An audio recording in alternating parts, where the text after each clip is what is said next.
इस वीडियो में हम बात करेंगे हिस्ट्री से रिलेटेड। जो CDS 2 2023 में हिस्ट्री से रिलेटेड जितने भी क्वेश्चन आए हैं उसे हम देखेंगे कि इनके एग्जैक्ट सोर्स क्या थे।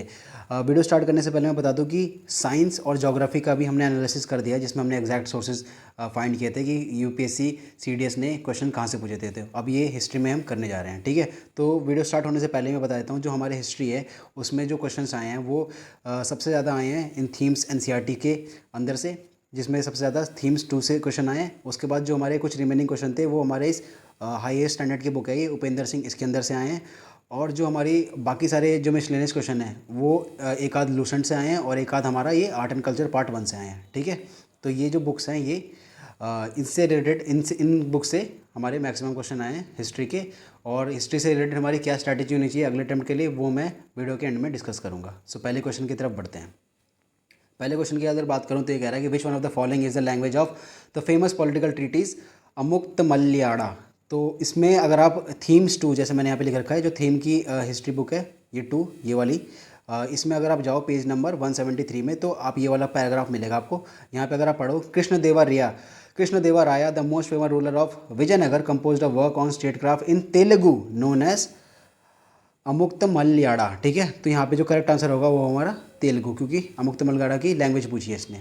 दूसरा क्वेश्चन की बात करें तो दूसरा क्वेश्चन कह रहा है which one of the following statement about the Vaishnav saint of Assam Shankaradeva is या आर करेक्ट। पहला क्या कह रहा है, his teachings are often known as the Bhagavati dharma. दूसरा कह रहा है he encourage the establishment of sattras और मोनेस्ट्रीज एंड नामघर्स और prayer hall for the transmission of spiritual knowledge. Third कह रहा है his major composition include the Kirtan Ghosha, ठीक है। अब जो थीम्स 2 है वही NCERT जो मैंने आपको दिखाई, जिसकी फ़ोटो पेज नंबर 165 में अगर आप जाओगे तो वहाँ पर आपको ये बॉक्स मिलेगा। इसमें आप अगर देखो तो ये कह रहा है in late 15th century Shankaradeva emerge as one of the leading proponents of Vaishnav in Assam. His teachings is often known as Bhagavati dharma, जो कि यहाँ पे दे ही रखा है, देखो भगवती धर्मा, ठीक है। दूसरा स्टेटमेंट देखो आगे अगर पढ़ें तो ये कह रहा है कि because they were based on Bhagavad Gita and Bhagavata Purana focused on absolute surrender to the supreme deity in this case Vishnu. He emphasized on the need of naam kirtan, recitation of the name of the lord at satsang और congregation of pious devotees. He also encourage the establishment sattra monastery और transmission of spiritual order namghar. ये जो आ गया keyword आपका पूरा नामघर वाला, ये इस वाले स्टेटमेंट में आ गया, ठीक है। और लास्ट अगर लाइन पढ़ें तो his major composition include the Kirtana Ghosha. तो ये वाला स्टेटमेंट भी हमारे यहाँ पे आ गया, यानी कि ये तीनों की तीनों स्टेटमेंट क्या है हमारी, ये तीनों की तीनों स्टेटमेंट सही है और आंसर हमारा करेक्ट सी है। अगले क्वेश्चन की अगर बात करें तो ये कह रहा है who among the following is not a women Nayanar saint, कि इनमें से कौन सी वुमेन नायर सेंट नहीं थी। तो थीम्स 2 के अंदर अगर हम पेज नंबर 144 पे जाएं तो यहाँ पे अगर आप देखो ये फॉर इंस्टेंस से पढ़ना स्टार्ट करो। For instance the composition of Andal a women Alvar, ठीक है। ये Alvar were widely sung and Andal saw herself as beloved of Vishnu, her verses express her love for the deity another women कार्यगदर, ठीक है। तो अगर इसमें अगर हम बात करें तो इसने पहले तो क्या पूछा है, who among the following is not a women Nayanar saint. तो अगर आपको पता होगा ये दो तरह के डिवोटी थे हमारे, एक नायर थे और एक अलवर थे, ठीक है। अलवर जो थे हमारे क्या थे, वो विष्णु जी के डिवोटी थे, और जो नायर थे वो शिव जी के डिवोटी थे, ठीक है।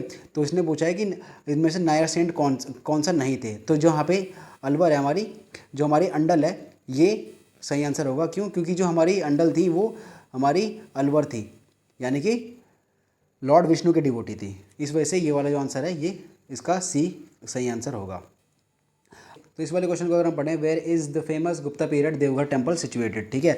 तो गुप्ता पीरियड में देवघर टेम्पल कहाँ पे सिचुएटेड है, तो थीम्स के NCERT 1 पार्ट 1 उसमें अगर आप आओ तो ये वाली जो फोटो दे रखी है इसके डिस्क्रिप्शन में देखो आप, the temple in Deoghar Uttar Pradesh 5th century. तो यहाँ पे क्या होगा, इसका करेक्ट आंसर उत्तर प्रदेश, जो कि यहाँ पे दे रखा है। तो यहाँ पे फिगर से पूछ लिया था UPSC ने इस बार।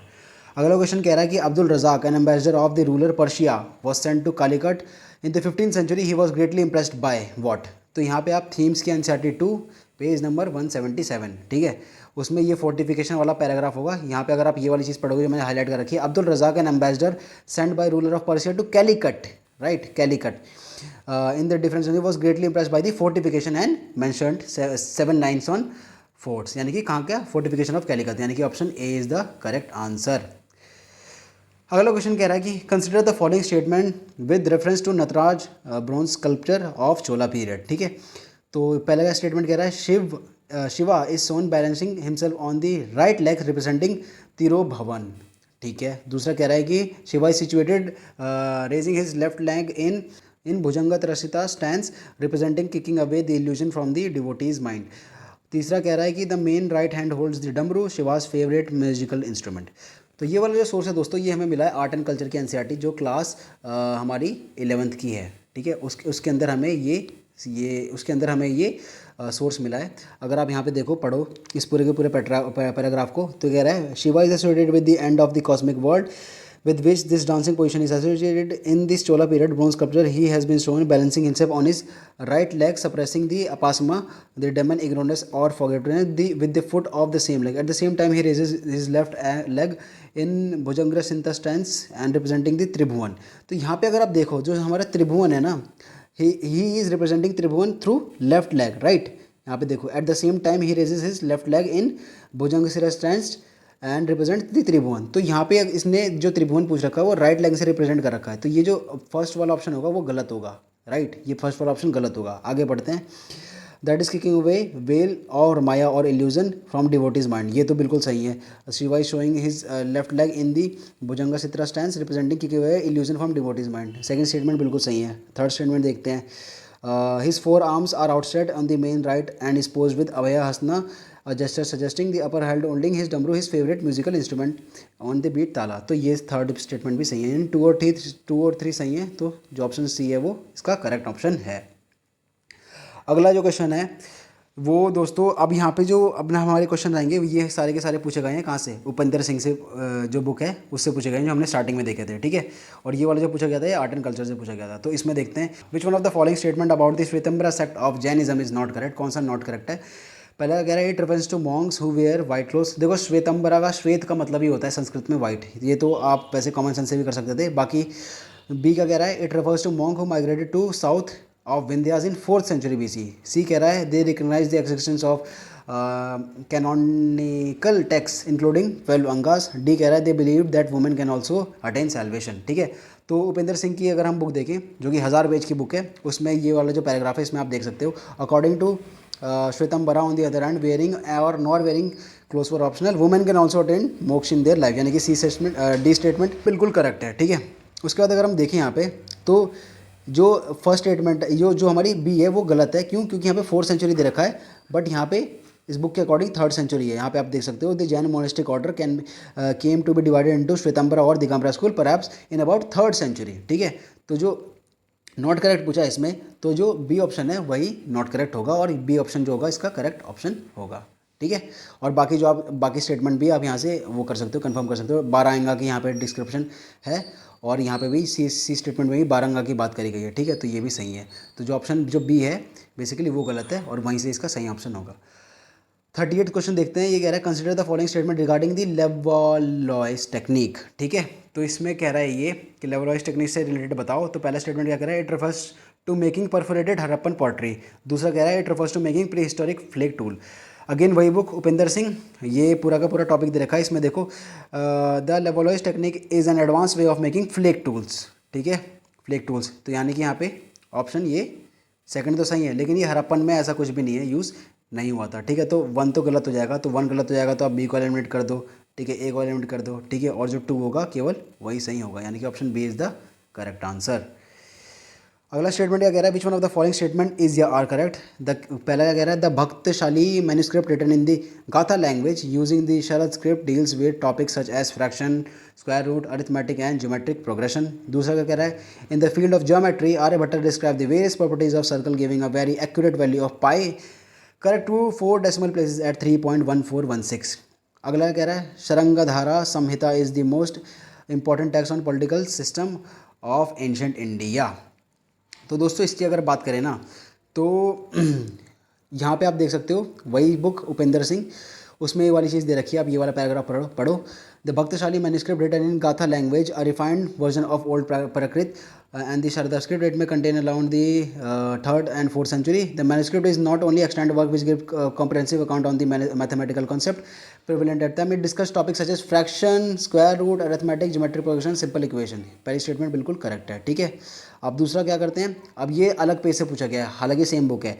तो इसमें देखो, in the field of geometry Aryabhata describe the various properties of a circle and gives a very accurate pi correct to 4 decimal places in 3.1416। ठीक है, तो ये वाला स्टेटमेंट भी गलत है। जो सी स्टेटमेंट है दोस्तों, ये इसका मैं सोर्स लगा नहीं पाया, मैं लगाना भूल गया। ये वाला जो है ये स्टेटमेंट गलत है, जो 3 है वो गलत है, क्योंकि जो शंकरित्रा ये शरंगाधारा संहिता है, ये बेसिकली आयुर्वेदा से रिलेटेड बात करती थी, पॉलिटिकल सिस्टम से बात नहीं करती थी। तो 3 को जहाँ पे है वहाँ पे आप एलिमिनेट कर सकते हो। जो ऑप्शन ए है वो कट जाएगा, ऑप्शन बी है वो कट जाएगा, 1 और 2 जो होगा इसका सही ऑप्शन हो जाएगा, और सी जो इसका करेक्ट ऑप्शन है। अगला क्वेश्चन कह रहा है consider the following statement with reference to palaeolithic tools. पहला कह रहा है Islampur was a well known centre of stone tool manufacture located at Gulbarga district of Karnataka and was situated along a small seasonal stream known as Kamala Halla. दूसरा कह रहा है palaeolithic blade is a flake tool the length of which is more than twice its width. ठीक है, तो ये देखो, अब ये वाला जो इस्लामपुर वाला पैराग्राफ है यहाँ पे आप पढ़ सकते हो। Islampur is a village located in north west part of हुस्गी valley drained by some small seasonal stream known as Kamala Halla. ठीक है, ये देखो 2 कीवर्ड हमें यहाँ पे मिल गए हैं। ठीक है, the palaeolithic site contain about 2 kilometre of north west in the village close to large flake debris. और ये वाली जो स्टेटमेंट है ये हमारी यहीं से स्टार्ट सही हो जाती है। जो दूसरी स्टेटमेंट की बात करें दोस्तों, palaeolithic blade is a flake tool, ये भी करेक्ट स्टेटमेंट है। यहाँ पे आप देख सकते हो blade is a flake tool the length of which is more than twice its width, a blade with more और less even parallel side known as parallel side bladed. ठीक है, तो यहाँ पे जो बोथ 1 एंड 2 हैं वो इसका करेक्ट ऑप्शन होगा, ऑप्शन सी। अगला स्टेटमेंट कह रहा है ये विच one of the following pair of terms and there meaning is not correctly match. कौन से करेक्टली मैच नहीं है, ये भी अपना उपेंद्र सिंह जो बुक है वहीं से लिया गया है। ठीक है, पहले का कह रहा है जो हमारा नगरा कन्नी है, ये क्या कह रहा है कि लैंड ओन्ड नगरम है। ठीक है, बट अकॉर्डिंग टू दैट ये भी बुक हमारा क्या कह रहा है, नगरा कन्नी लैंड ओन मैनेज बाय नगरम। ठीक है, ये तो सही है। दूसरा कह रहा है नट्टर कौन थे होते थे, नट्टर होते थे हमारे मेल सरपंच डेटी अकॉर्डिंग टू क्वेश्चन, बट हमारा अकॉर्डिंग टू बुक देखें तो नट्टर जो होते थे हमारे the leading man of Nadu that it locality in the early medieval South India. ठीक है, तो ये वाली जो स्टेटमेंट है बेसिकली बी ही हमारी गलत स्टेटमेंट है, और यहीं से हमारी जो क्योंकि इसने गलत पूछी थी तो हमारा बी जो है करेक्ट ऑप्शन हो जाएगा। बाकी अगर आप बाकी देखोगे यूपा तो यहाँ पे सैक्रिफिशियल पोस्ट लिख रखा है, यहाँ पे भी सैक्रिफिशियल पोस्ट है। जो विरागल है हमारा ये हीरो स्टोन से रिलेटेड था, ये भी करेक्ट ऑप्शन है। ठीक है, तो ऑप्शन जो बी है वो इसका इनकरेक्ट था, वहीं से वो करेक्ट हो जाएगा। अगला क्वेश्चन कह रहा है the Sahajiya cult which can be trace back to 10th and 11th century is usually associated with. ये किसके साथ एसोसिएटेड है, तो इसका जो करेक्ट आंसर है वो बुद्धिज़्म है, बुद्धिज़्म के साथ एसोसिएटेड है। यहाँ पे आप देख सकते हो जो सहजिया कल्ट था बेसिकली ये तांत्रिक चीज़ें परफॉर्म करते थे, और बुद्धिज़्म के थ्रू ये सेक्ट निकला था। उपेंद्र सिंह के अंदर ये पूरा का पूरा सोर्स है, ये बुद्धिज़्म टॉपिक के अंदर ही ये पूरा का पूरा आया था। ठीक है, तो ये इसका जो डी है वो करेक्ट ऑप्शन है। अगले क्वेश्चन की बात करें तो दोस्तों arrange the following event associated with Shivaji Maharaj in Chronicle order. ठीक है, तो इसमें क्रॉनिकल ऑर्डर पूछा है। ये जो बुक है ये हमारी कौन सी है, बहुत ज़्यादा फेमस बुक लूसेंट। ठीक है, लूसेंट में हमारे ये आंसर मिला है। एनसीईआरटी के अंदर भी नहीं मिला, उपेंद्र सिंह के अंदर भी नहीं मिला, कहीं नहीं मिला, लूसेंट के अंदर मिला। ठीक है, तो लूसेंट के अगर अंदर हम देखें तो अटैक ऑन अफजल खान ये कब हुआ था।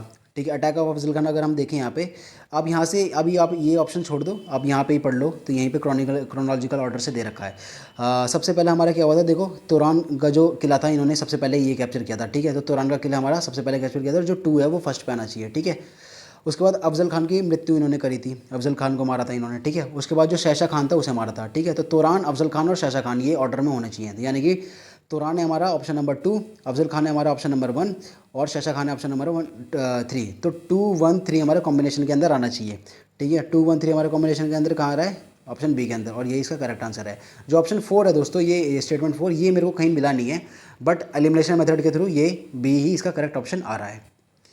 अगला क्वेश्चन की बात करें विच वेयर इज़ दी विक्रम खोल केव लोकेटेड। ठीक है, अब ये वाला दोस्तों ये वाला कहीं पे सोर्स नहीं मिला, नो सोर्स फाउंड। ठीक है, किसी बुक में नहीं मिला, एनसीईआरटी के अंदर नहीं मिला, ओल्ड एनसीईआरटी थी उसके अंदर भी नहीं मिला, अपनी उपेंद्र सिंह के अंदर नहीं मिला। ये मैंने गूगल किया तो उसके अंदर पाया मैंने कि ओडिशा इसका करेक्ट आंसर है।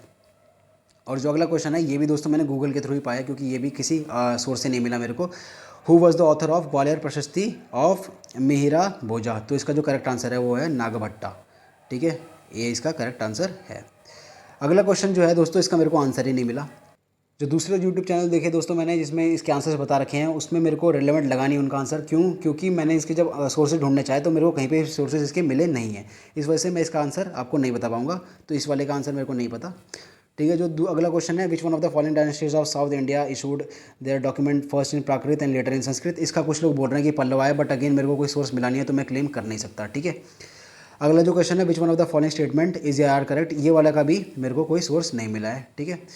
और जो अगला क्वेश्चन है, द फेमस हाथी गुम्पा इंस्क्रिप्शन, इसका भी सोर्स नहीं मिला। इसका जो लोग क्लेम कर रहे हैं वो 113 ईयर ओल्ड है, हो सकता है वो साइट सही हो, लेकिन मेरे को सोर्स नहीं मिला तो मैं कह नहीं सकता। तो दे दो 1 2 3 4, तो 4 जो क्वेश्चन है दोस्तों, जो 4 क्वेश्चन है इसका कोई सोर्स मेरे को मिला नहीं है, ठोस सोर्स नहीं मिला, ठीक है। बाकी अगर मैं थीम्स की बात करूँ, ठीक है, थीम्स से हमारे कितने क्वेश्चन आए हैं, 5 क्वेश्चन डायरेक्ट आए हैं जो कि बहुत ही ईजी हैं, और बाकी जो उपेंद्र सिंह है वहाँ से 7 क्वेश्चन आए हैं, और बाकी जो थे हमारे मिसलेनियस से हैं जिसमें हमारे लूसेंट शामिल है और हमारा इंटरनेट शामिल है, ठीक है। तो अगर मैं बात करूँ प्रिपरेशन से रिलेटेड कि आपको हिस्ट्री को कैसे पकड़ना है, तो देखो आपको ही पता है कि हिस्ट्री में पूरे क्वेश्चन कोई भी नहीं सॉल्व कर पाता, ये तो हर टीचर का फिक्स डायलॉग रहता है, ठीक है। लेकिन आप जो सॉल्व कर सकते हो उतना करना आपको चाहिए। तो उसमें क्या करना चाहिए आपको, जो थीम्स की एनसीईआरटी है 1 2 और 3, इसको आपको पकड़ना चाहिए और अच्छे से करना चाहिए। अब इस जो थीम की एनसीईआरटी है 1 2 और 3, इसके अंदर डिस्क्रिमिनेशन मत करना कि मैं थीम्स 1 और 2 ही पढ़ लेता हूँ, 3 नहीं पढ़ूंगा, क्यों, क्योंकि उसमें मॉडर्न हिस्ट्री है, वो तो ज़्यादा पूछी नहीं आ रही। तो ऐसा नहीं है। अगर आप सीएपीएफ का पेपर पर देखोगे तो उसमें मैक्सिमम क्वेश्चन पता है कहाँ से आते हैं, उसमें मैक्सिमम क्वेश्चन आए थे थीम्स 1 से, और अभी ये सीडीएस का पेपर देखोगे तो इसमें मैक्सिमम क्वेश्चन आए हैं थीम्स 2 से, ठीक है। तो ये पैटर्न है, यूपीएससी हो सकता है अगले क्वेश्चन में थीम्स 3 से पूछ ले सबसे ज़्यादा क्वेश्चन, तो आप रिस्क नहीं ले सकते अगर आपको सर्टेन करना है अपना सिलेक्शन, ठीक है। तो आप सबसे पहले अपना थीम्स को अपना पक्का करिए, ठीक है। और जो रही बात उपेंद्र सिंह की कि उसे पढ़ना है कि नहीं पढ़ना, तो देखो दोस्तों ये 1000 पेजेस की बुक है, अगर आपको पढ़ना है तो आप पढ़ ही सकते हो, आपको कौन रोक सकता है, बट मेरी अगर मानो तो आप नहीं पढ़ो, स्पेशली सीडीएस वाले को पढ़ने की ज़रूरत बेसिकली है नहीं। कई सारे ऐसे मैं टॉपर्स को जानता हूँ जिन्होंने हिस्ट्री को छुए बिना अपना सीडीएस का एग्ज़ाम क्रैक किया है, ठीक है। तो बट मैं ये नहीं कहूँगा कि आप छुओ मत, क्योंकि आप थीम्स की जो एनसीईआरटी है उसे पढ़ो, उसमें से आराम से आपके 5-6 क्वेश्चंस हो जाते हैं, ठीक है। 5-6 क्वेश्चंस बहुत अच्छा है, अच्छा रिटर्न है, क्यों, क्योंकि इसमें टाइम भी बहुत कम लगता है, ठीक है। जो हमारी थीम्स की एनसीईआरटी है वो बेसिकली आपकी मैं कहूँ तो 1 हफ्ते के अंदर आप पूरी खत्म कर सकते हो बुक को, ठीक है। जो तीनों की तीनों है, ठीक है, उसके अंदर मार्क करो, उन्हें अंडरलाइन करो, और उसके अलावा हिस्ट्री में कहीं ज़्यादा एफर्ट मत डालो, क्योंकि रिटर्न बहुत ज़्यादा कम है हिस्ट्री में, ठीक है। तो इस वजह से आप केवल हिस्ट्री प्रिपेयर करो, केवल themes, go for the themes only, because return is very less, ठीक है। बहुत लोग कहेंगे कि मॉडर्न के लिए मैं स्पेक्ट्रम पकड़ लूँगा, नहीं, मेरे हिसाब से नहीं। सीडीएस के लिए नहीं, बिल्कुल भी। आप सीएफ के लिए, सीएपीएफ के लिए सोच रहे हो तो शायद, बट सीडीएस के लिए नहीं। सीडीएस के लिए you should more focus on science, ठीक है, पॉलिटी, ज्योग्राफी, करंट अफेयर, जो बहुत लोग इनको इग्नोर करते हैं। करंट अफेयर के अंदर मिनिमम एफर्ट के अंदर मैक्सिमम रिटर्न निकलता है, ठीक है। 15-16 क्वेश्चन आपके करंट अफेयर के सॉल्व हो जाते हैं, केवल वीडियोज़ को रिपीटेशन मोड में देखने से या फिर किसी मैगजीन को बार बार पढ़ लेने से, ठीक है। तो आप ये सारी सोर्सेज फॉलो करो। इकोनॉमिक्स पढ़ सकते हो, बेटर है, इकोनॉमिक्स का सबसे ज़्यादा रिटर्न है अगर मैं हिस्ट्री से भी ज़्यादा बात करूँ तो, ठीक है। आप इकोनॉमिक्स पढ़ लो, इकोनॉमिक्स की भी मैं वीडियो ला दूंगा आपका होगा तो, ठीक है।